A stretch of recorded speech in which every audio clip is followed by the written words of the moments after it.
ప్రస్తుతం మనం మనోరమ దగ్గర వైసీపీ కార్యకర్తగా ఉన్నాము. ఆల్రెడీ కేడీసీ చైర్మన్గా పదవి చేస్తూ ఉన్నారు. ప్రస్తుతం ఉన్న ఎమ్మెల్యే అభ్యర్థి కూడా వీళ్ళనే అనుకుంటున్నాము.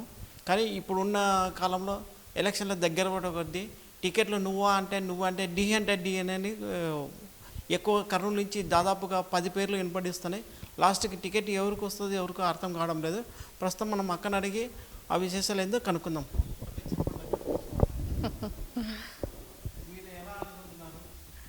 కర్నూలు టికెట్ గురించి అంటే మరి మేము ఏ రోజుకైనా సరే జగనన్నకు సపోర్టుగా ఉన్నాము. జగనన్నకు మా మీద మంచి అభిప్రాయం ఉంది. ఒక మహిళగా నన్ను జగనన్న మరి ప్రజల ముందుకు తీసుకొస్తారని చెప్పని కూడా నేను ఎక్కువగా నమ్ముతా ఉన్నాను.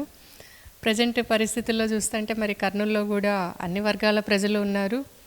ముస్లిం మైనారిటీస్ ఉన్నారు, క్రిస్టియన్ మైనారిటీస్ ఉన్నారు, హిందూ సమాజం ఉంది. ప్రతి ఒక్కరికి కూడా మేము మరి గత 30 సంవత్సరాల నుంచి కూడా ప్రతి ఒక్కరికి అందుబాటులో ఉన్నాము. మహిళగా నన్ను ప్రతి ఒక్కరూ గౌరవిస్తూ ఉన్నారు, ఆదరిస్తూ ఉన్నారు. ఒక మహిళగా ఎందుకు చెప్తున్నాను అంటే ఈజీ అప్రోచ్ అనమాట. కర్నూలులో ఉన్న ప్రజలకు, 1 టౌన్ ఏరియాలో ఉన్న ప్రజలకైతేనేమి ముస్లిం మహిళలు ఎక్కువగా బయటికి రారు. అటువంటి ముస్లిం కమ్యూనిటీలో ఉన్న మహిళలు కూడా నేరుగా ఇంటి దగ్గరికి వచ్చి నాతో మాట్లాడగలుగుతూ ఉన్నారు, వాళ్ళ సమస్యలు చెప్పుకోగలుగుతూ ఉన్నారు.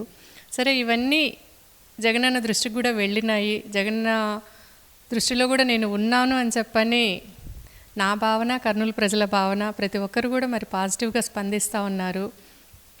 అవతల ఉన్నది టీజీ వెంకటేష్ కుటుంబము, టీజీ భరత్ గారు అని చెప్పని వాళ్ళని ఫేస్ చేయాలంటే కర్నూలులో ఒక ప్రామినెంట్ ఫేస్ వాల్యూ ఉన్న వాళ్ళు కావాలని చెప్పని కర్నూలు ప్రజల్లో, నగరంలో ఉన్న అన్ని వర్గాల ప్రజల్లో కూడా నా పేరు నాంతా ఉంది. కాబట్టి జగనన్న గారు ఖచ్చితంగా నాకు అవకాశం ఇస్తారు అని చెప్పని మేము నమ్ముతా ఉన్నాము. ఇప్పుడు ఆల్రెడీ నందికొట్కూరు నియోజకవర్గం నుంచి, నంద్యాల జిల్లా నందికొట్కూరు నియోజకవర్గం నుంచి ఆర్థర్ గారికి దాదాపుగా అన్ని సర్వేలు చూసుకుంటే కూడా 75% సర్వే ఆర్థర్ గారు నెంబర్ 1లో స్థానంలో ఉన్నారని చెప్పి ఆయనకే టికెట్ అని చెప్పి లాస్ట్ మూమెంట్లో టికెట్ మార్చారు. ఇప్పుడు మీ పరిస్థితి కూడా జనాల ఆదరణ ఎక్కువ ఉందని మీరు అంటున్నారు. మళ్ళీ ఎలా? జనాల్లో ఆదరణ ఉందని నేను చెప్పడం కాదు, మరి సర్వేలు, రిపోర్ట్స్ అవన్నీ చెప్తా ఉన్నాయి, పేపర్లలో వస్తూ ఉంది. అది నేను చెప్తే రాదు కదా సర్వేలలో. అవేం నేను డబ్బులు ఇచ్చి చేయించుకునే సర్వేలు కాదు, వేరే అన్ని రకాలుగా అన్ని పేపర్లలో వస్తూ ఉన్నాయి. ఆ సర్వేల ఆధారంగా, రిపోర్ట్స్ ఆధారంగా ప్రజల్లో స్థానికంగా ఎవరికి బలం ఉందో వాళ్ళకి ఇవ్వాలని చెప్పని ప్రజలు కోరుకుంటా ఉన్నారు. దాన్ని మరి జగన్మోహన్ రెడ్డి గారి ఆదేశిస్తే దానికి మేము సిద్ధంగా ఉన్నాము. ఆల్రెడీ కొడుమూరు కూడా సిట్టింగ్ ఎమ్మెల్యే డాక్టర్ సుధాకర్ గారు, ఆయన కూడా ఎన్ఎల్ఏ సేవ చేశారు. కానీ ఆయనకు కూడా సీటు దక్కలేని పరిస్థితుల్లో ఉన్నారు. సరే, వేరే కాన్స్టిట్యున్సీల గురించి అంటే మరి మీరు చెప్తా ఉన్నారు మీడియా ప్రతినిధులుగా. సరే, అక్కడ లోకల్గా ఉన్న సిచ్యుయేషన్స్ అవన్నీ కూడా జగన్ గారి దృష్టికి వెళ్ళింటాయి. అక్కడ లోకల్ కోఆర్డినేటర్స్ ఉన్నారు, లోకల్ పార్టీ ఇన్ఛార్జీలు ఉన్నారు. వాళ్ళ నుంచి జగనన్న గారికి వచ్చిన సమాచారం మేరకే నూతన అభ్యర్థులను వాళ్ళు నిర్ణయం తీసుకొని ఉండవచ్చు. దాన్ని మనం పార్టీని తప్పుపట్టాల్సిన అవసరం లేదు. ఇప్పుడు ముస్లిమ్స్ మైనారిటీస్లేమో కానీ మీకు బాగా ఎనలేని గౌరవం మర్యాదలు మేము చూస్తున్నాము. ఆల్రెడీ అబ్బుదారపేట కానీ, 1 టౌన్ కానీ ఇవన్నీ చూసినాము. కానీ లాస్ట్ మూమెంట్లో వీళ్ళు మీకు ఎన్నో ఏళ్ళ నుంచి టీజీ కానీ వాళ్ళకెళ్ళి వీళ్ళకెళ్ళి తిరుగుతున్నారు. వీళ్ళు మైనార్టీ వాళ్ళని మనం నమ్మవచ్చా? మైనార్టీల మీద మాకు సంపూర్ణ విశ్వాసం ఉంది. ఈరోజు కూడా మరి అవతల ముస్లిం క్యాండిడేట్ ఎమ్మెల్యేగా ఉన్నా కూడా చాలామంది ముస్లిం మైనార్టీస్లు వాళ్ళ సమస్యల కోసం, వాళ్ళ ప్రాబ్లమ్స్ కోసం మా గడప దొక్కి మమ్మల్ని అడుగుతూ ఉన్నారు. అంటేనే ఆ ముస్లిం మైనార్టీలలో మోహన్ రెడ్డి గారికి ఉన్న స్థానం ఏమి, ఎస్వి ఫ్యామిలీకి ఉన్న స్థానం ఏంది అనేది అర్థమవుతూ ఉంది.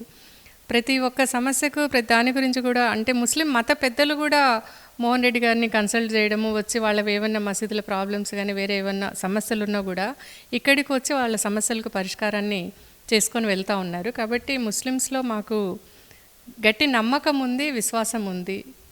ఇప్పుడు ఆఫీస్ గారు ఆల్రెడీ ఉన్నారు కదా మేడం, ఇప్పుడు ఉన్నా కూడా మీ దగ్గరికి వస్తున్నారంటే ఆఫీస్ గారు వర్క్ చేయడం లేదనే?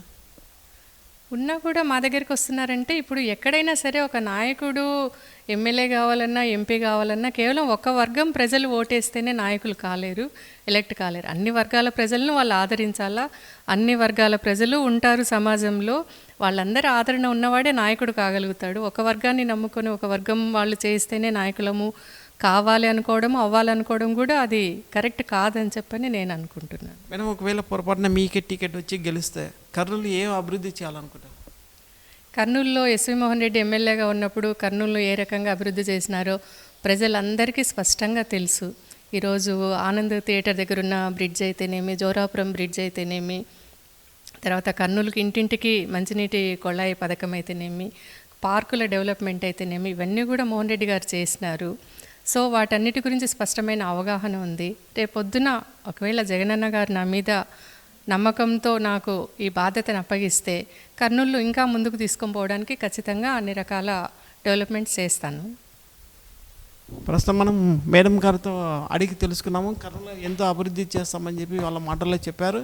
ప్రస్తుతం మహిళ అంటే వంట రూమ్లో ఉండి గంట తిప్పే కాకుండా ఒక చైర్మన్గా పదవి తీసుకొని ఇప్పుడు ప్రజెంట్ ఎలక్షన్లకి దూసుకొని వెళ్తున్నారు. కర్నూలు నుంచి Kumar, cameraman Chandravasa. Hit TV presents like, share, comment.